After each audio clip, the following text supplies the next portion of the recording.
Bienvenidas y bienvenidos a Modo Rep, un ciclo de conversaciones que nace del Diplomado para la Formación de Auditores Externos para la Verificación de la Ley Rep. Esta es una iniciativa desarrollada por la Universidad Católica de Temuco, Talento Futuro y financiada por Corfo. En este espacio conoceremos detalles, desafíos y oportunidades que plantea la implementación de la Ley Rep junto a especialistas y profesionales del área. Comencemos. Hola a todas y todos y muy bienvenidos a un nuevo episodio de Modo Rep, un tema clave para el futuro de nuestro planeta donde conectamos el conocimiento de la academia con la comunidad y profundizamos en los alcances de esta ley de responsabilidad extendida del productor en los llamados productos prioritarios.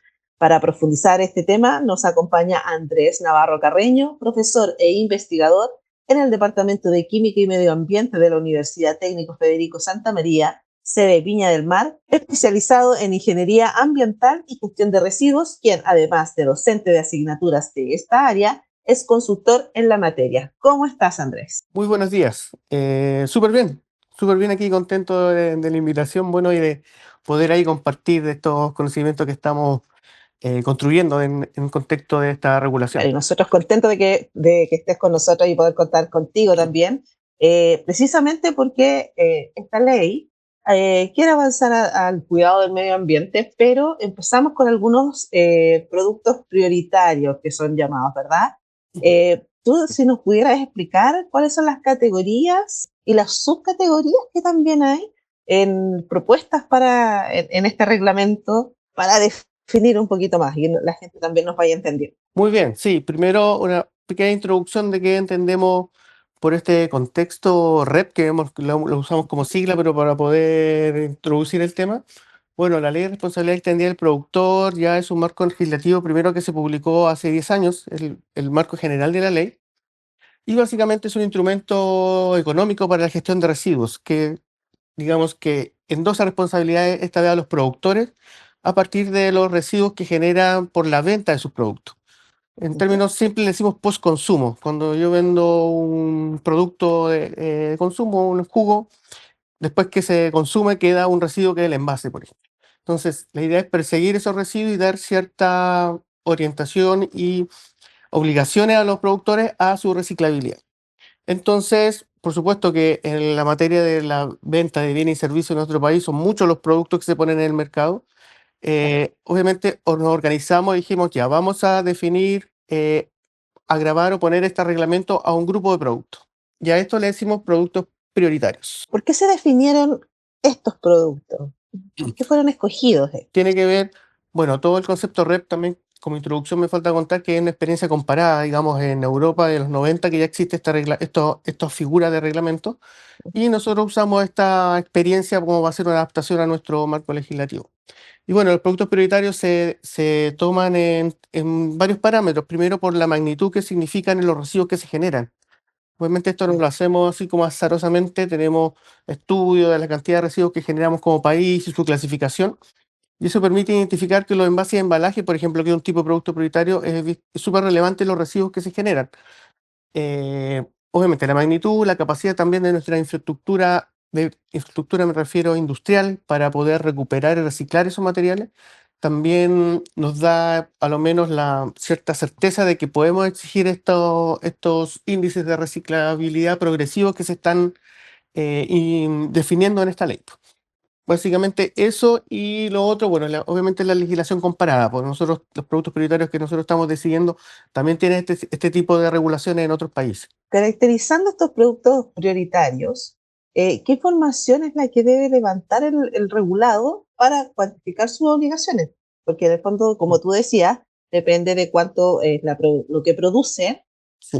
también por lo cual tienen que responder. Entonces, ¿cómo se va Como- caracterizando? ¿Cómo se levanta esta información? Muy bien, sí, por esto igual voy a perfilar de manera general los productos prioritarios, los que son hasta el Ujú. momento, y según eso especifico con uno o dos que son como los más significativos, los que ya tienen un reglamento más o menos avanzado. Perfecto. Como te comentaba hace un momento, la regulación nace hace 10 años, literal, bueno, un poco más tiempo en toda la preparación, pero se publica hace 10 años pero los reglamentos específicos por cada producto empiezan a publicarse del año 2021. En consecuencia, por eso decimos que es relativamente nuevo este marco legal y requiere todo este espacio también de difusión de estas regulaciones. Entonces, así de manera muy general, los productos prioritarios los clasificamos primero en tres que llamamos como el clúster asociado al tema de vehículos, que son las baterías, los neumáticos y los aceites lubricantes. En general, el mundo Ya. industrial también está aquí Ujú, relacionado. Por otro tenemos bueno, que está más famoso en este momento, que se acaba de publicar el decreto que corresponde a los aparatos eléctricos y electrónicos, que también es muy amplio de abordar, se clasifican de cierta forma. Los textiles, que corresponde a el nuevo producto prioritario que fue recién declarado el año pasado. En consecuencia, ujú, estamos en un proceso de diseño del decreto que obliga, que define con más detalle tanto estas categorizaciones hoy y porcentajes de reciclar. No tenemos esos datos aún porque se está en diseño. ujú, Y envase y embalaje, que es el más interesante de profundizar, básicamente porque esta regulación se estima que afecta al orden de 15.000 empresas en el país actualmente. En consecuencia, tiene una aplicación muy amplia y hay un montón de esfuerzos que se están haciendo desde lo público para tratar de poder comunicar estas obligaciones y sobre todo hacer toda la cadena relacionada con el tema de la fiscalización. Entonces, ahí donde vienen estas necesidades, como tú me preguntabas recién, cuáles son las obligaciones un poco del regulado, o ujú. más que nada la forma en que se debería, podemos decir, clasificar o digamos identificar como categoría y subproducto de categoría y subcategorías, perdón, me preguntabas por Claro. Ujú, em, los productos prioritarios.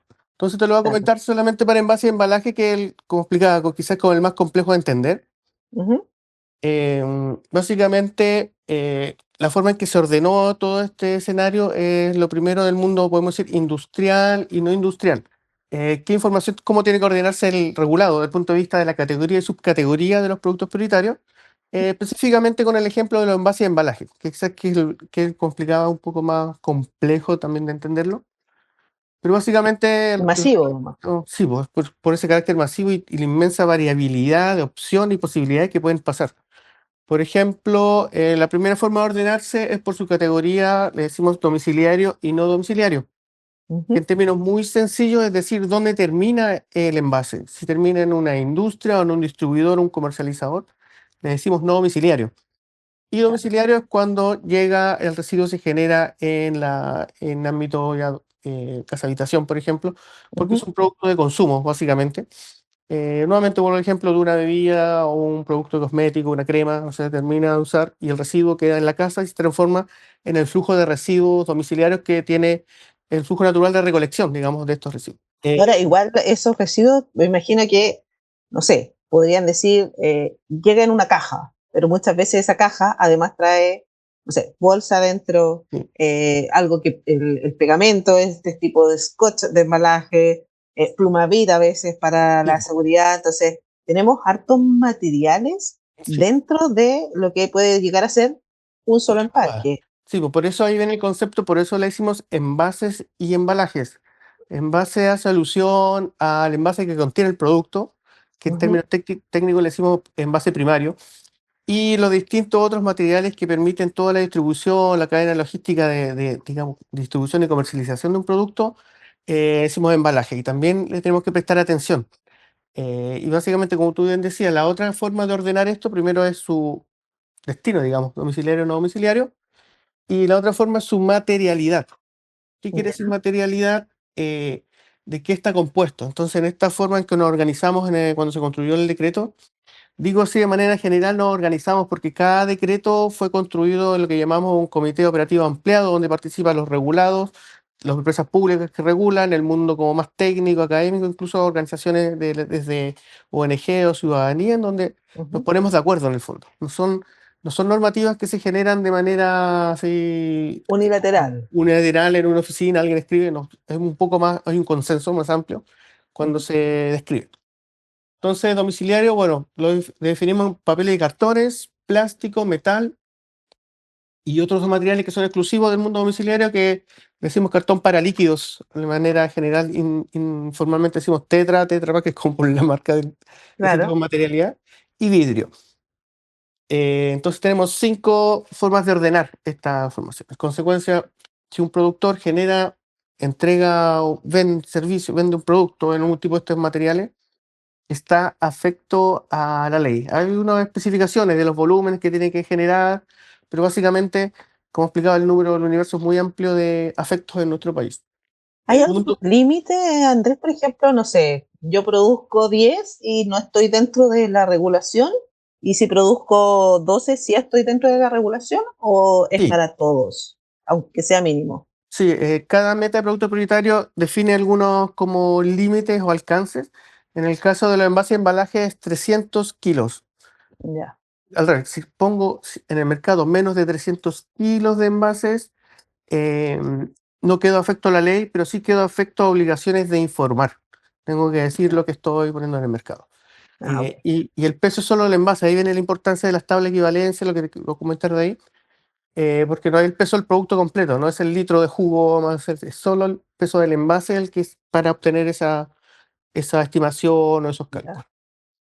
Y en el mundo industrial, por cerrar, los mismos materialidades, pero no incluye cartón para líquido y vidrio, porque está muy asociado al mundo de productos de uso final, no más uso doméstico. ya. Entonces, básicamente, papel y cartón, plástico y metales es como configuramos la forma de clasificar los residuos industriales, residuos no domiciliarios del mundo de envase y embalaje, Ujú, y muy relacionado a lo que tú comentabas, el plástico, el distintos elementos, cartón, el stretch film también es muy utilizado en el ámbito de la exacto. logística de transporte de productos, por lo cual es un material que hoy día tenemos que poner atención, a lo menos en las lógicas de, explicaba, como declarar los residuos que se generan por ocasión de la venta de un producto, ¿no?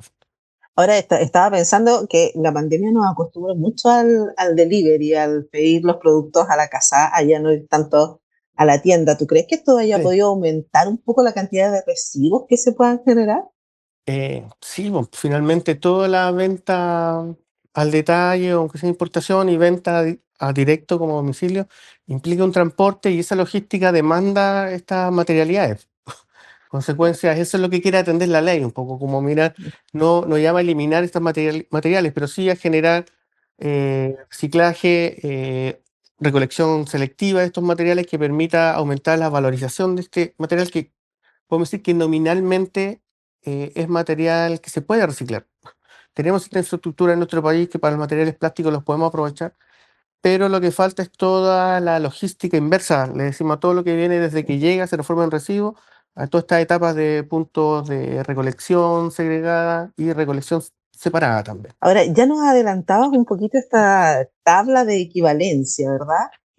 ¿Cómo se trabaja? ¿Cómo en el fondo llegamos a ver realmente lo que la empresa o la industria debe reportar y responder por la cantidad o la producción de residuos que puede tener su materia Sí, específica? muy bien, sí. Este punto es súper relevante ya mirando la lógica como más de como educación general del regulado en sí. Porque todas estas obligaciones de reciclar se basan en porcentajes de lo que uno pone en el mercado. Usted recicla el 40% del total que pone en el mercado, y eso que se pone en el mercado le decimos línea de base, y esa información que tiene que levantar el regulado y sobre todo tiene que ser de un carácter auditable, o sea, respaldada en el fondo. Perfecto. Entonces ahí vienen varios puntos de estas obligaciones del regulado de levantar información. La primera tiene que ver con esa caracterización de estos residuos, perdón, de estos productos.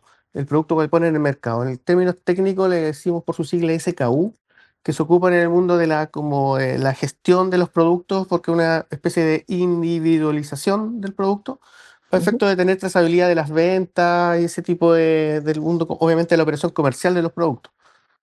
En base a esa identificación individual, se tiene que levantar datos de cuánta es la cantidad que se pone en el mercado y eso traducirlo en unidades de magnitud asociada a los residuos. Y a eso le decimos tabla de equivalencia. ¿Qué quiere decir esto? Ya. Producto uno que es bueno, volvemos al envase de jugo individual, X. Ujú, Ya, SKU, la tabla de equivalencia viene primero definida por el balance, podemos decir, de materiales del producto, que es una botella y es una tapa. Técnicamente una etiqueta, pero un poquito más marginal del ujú. porcentaje. Pero ahí yo tengo el envase primario. Ahora bien, también tengo que considerar el envase secundario, que eso viene trasladado en una caja. Y en esa caja van 14 botellas, no sé. Y por otro lado, ese grupo de cajas se transporta acopiado y con más embalaje, como les comentaba, Claro. el stretch film que va rodeado. Entonces tengo una botella que se juntan 14, van en una caja y vamos 10 cajas que van con cierta cantidad en peso de material de stretch film. Entonces finalmente todos esos materiales que te comento los tengo que tener individualizados para decir si yo comercializo tanta cantidad de producto, genero tantas botellas con esa cantidad de gramos cada una, en consecuencia hay un valor en toneladas de plástico al año que pongo en el mercado, que es el mundo domiciliario que les comentaba, porque es un envase que llega a la casa, pero a la Ujú. vez tengo toneladas al año de cartón, sumo todas las cajas que usé en el movimiento y distribución de estos materiales que queda regularmente en los distribuidores, por ejemplo, en los supermercados, y el stretch film, que también es el otro material que debo cuantificar. Entonces tengo números ahí, cantidad de toneladas al año de cajas stretch film para efectos del embalaje de los productos y el envase en sí, que corresponde también a otro valor. Sí, La forma de categorizar. Pero estaba pensando, es responsabilidad del productor en el fondo declarar. Tú me decías que tenía que ser auditable, o sea, tiene que haber mm, algo que pueda respaldar.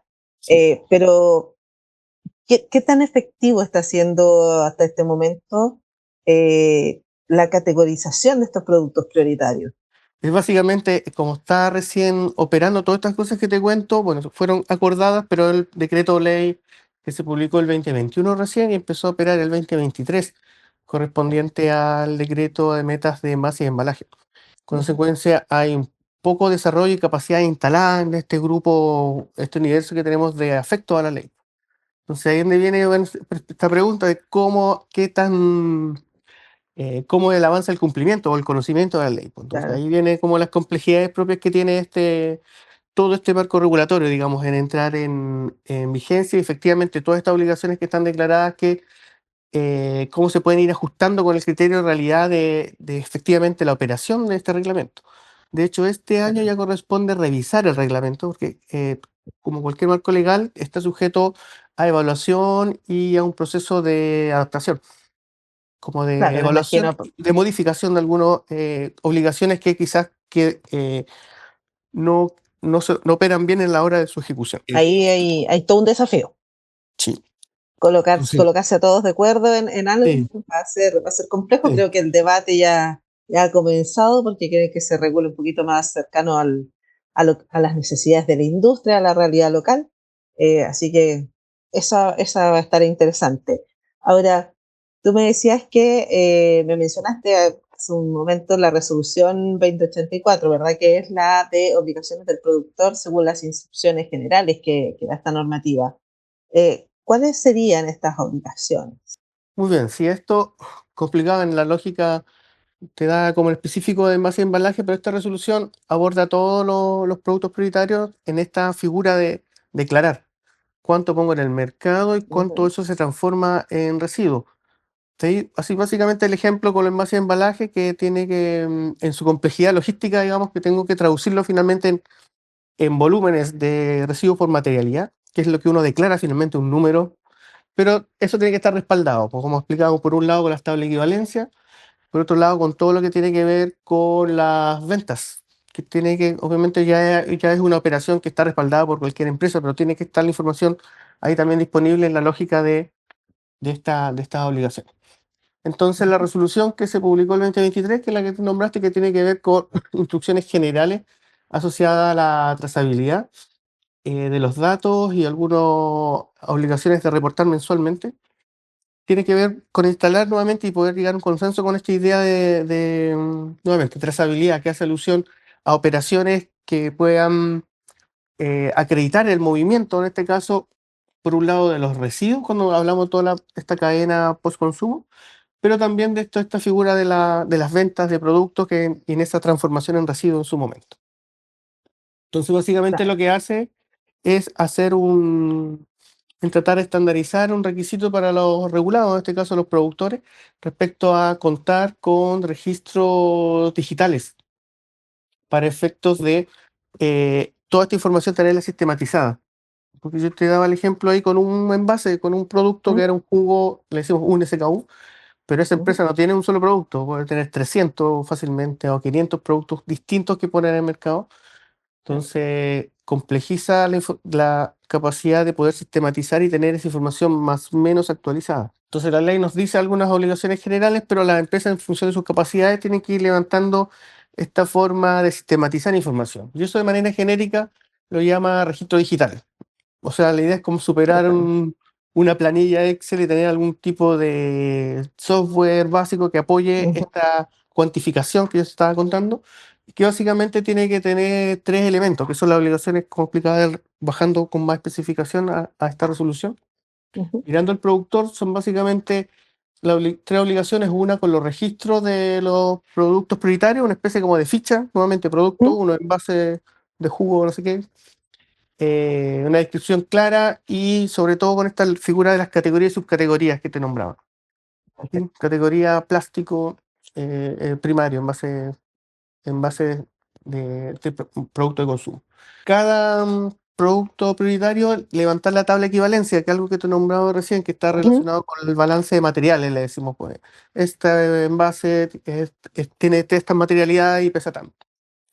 Algún tipo de registro técnico, alguna ficha técnica. Que eso es nuevo porque regularmente no lo teníamos. Tradicionalmente los productores que ponen un producto en el mercado compran a su proveedor un envase y ya tiene algunos datos generales de la venta más que nada, pero no un dato técnico de cuánto pesa el envase que me estáis entregando. Entonces eso ya es una nueva como modalidad que tienen que instalarse los productores, de poder tener esa información técnica respecto a los envases para efecto de poder cumplir con estas obligaciones de declarar. Y el último punto, porque son 3, así como simplificadamente, corresponde a este registro digital de introducción al mercado de los productos. Porque una cosa es lo que no produzco, pero una cosa es lo que enajeno, lo que vendo. Y ese es el número que hace alusión al que hay que ir cortando año a año para tener ese orden y magnitud de los residuos que se ponen en el mercado. Entonces ese dato tiene que estar balanceado por un lado con lo que produce.